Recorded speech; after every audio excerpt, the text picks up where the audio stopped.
लाडो और नीली दो बहनें थीं। ये दोनों जंगल में अकेली रहती थीं। लाडो छोटी होती है और नीली बड़ी होती है। लाडो नीली से कहती है, नीली आपी, जब से अम्मी अब्बू को चील ने खाया है मुझे चीलों से बहुत डर लगता है। वैसे भी जंगल के परिंदे आहिस्ता आहिस्ता ये जंगल छोड़ रहे हैं, हम भी इसको छोड़कर कहीं चले जाते हैं, क्या ख्याल है? तुम ठीक कहती हो। अगर तो सारे परिंदे जंगल छोड़ रहे हैं तो हम भी जंगल छोड़ देते हैं। लेकिन हमारा इस दुनिया में एक मामा जी के सिवा कोई नहीं है। हम कल सुबह ही मामा जी की तरफ चले जाते हैं और वहाँ उस जंगल में अपना घर भी बना लेंगी।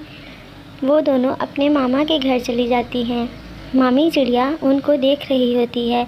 लाडो डरी और सहमी होती है। वो आहिस्ता आहिस्ता नीचे आके बैठती है तो मामी कहती हैं, अच्छा हुआ तुम दोनों यहाँ आ गई हो। मेरे पंख कमज़ोर हो गए हैं, इसलिए मुझे दाना ढूंढने में बहुत मुश्किल होती है। लाडो मुझे दाना ढूंढ दिया करेगी और नीली घर के कामों में मेरी मदद कर दिया करेगी। बच्चियों, तुम्हारा शुक्रिया। इस तरह लाडो सारा दिन दाना ढूंढती रहती है और कहीं ना कहीं से दाना ढूंढ के घर लेकर जाती है। जंगल न होने की वजह से उसको दाना बहुत मुश्किल से मिलता है। उधर उसकी बहन जो नीली होती है वो घर के कामों में मसरूफ़ रहती है।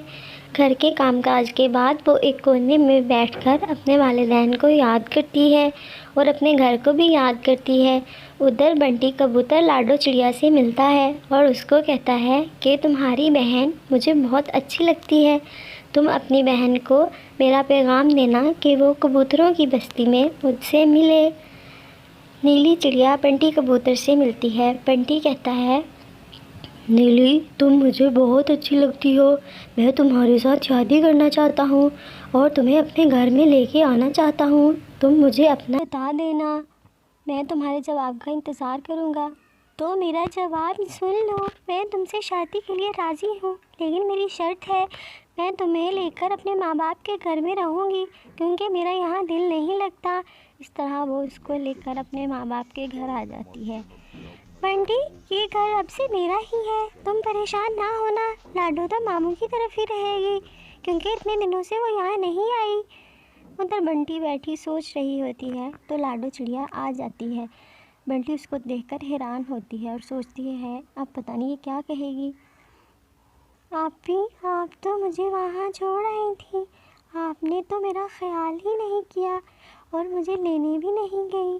मैं वहाँ आपका इंतज़ार करती रहती थी, लेकिन मैं सोचती थी आप ही एक ना एक दिन मुझे ज़रूर लेने आएंगी, लेकिन मैं इंतज़ार कर कर के थक गई थी। मैं तुम्हें लेने आऊँगी, तुम अब तुम्हारा वापस चले जाओ, ये घर अब मेरा है। बंटी नहीं चाहता कि हमारे साथ कोई और रहे, इसलिए बेहतर है तुम ये घर छोड़ दो। ये ना हो कि मैं तुम्हें मार मार के घर से बाहर निकाल दूँ।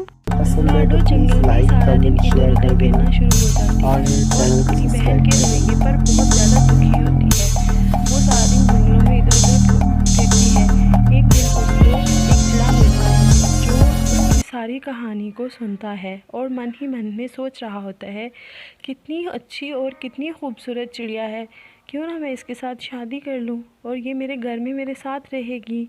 इस तरह वो दोनों शादी कर लेते हैं और वो एक खूबसूरत घर में रहना शुरू हो जाते हैं। ये घर किसी जन्नत जैसा था और बहुत ज़्यादा खूबसूरत था। लाडो इसमें बहुत ज़्यादा खुश थी और वो अपनी बाकी ज़िंदगी को भूल चुकी थी जो कि पिछली ज़िंदगी दुखों से भरी थी। उधर उसकी बहन को उसका शौहर बंटी कबूतर छोड़ के जा चुका होता है। वो किसी और चिड़िया के पीछे लग के इसको छोड़ देता है।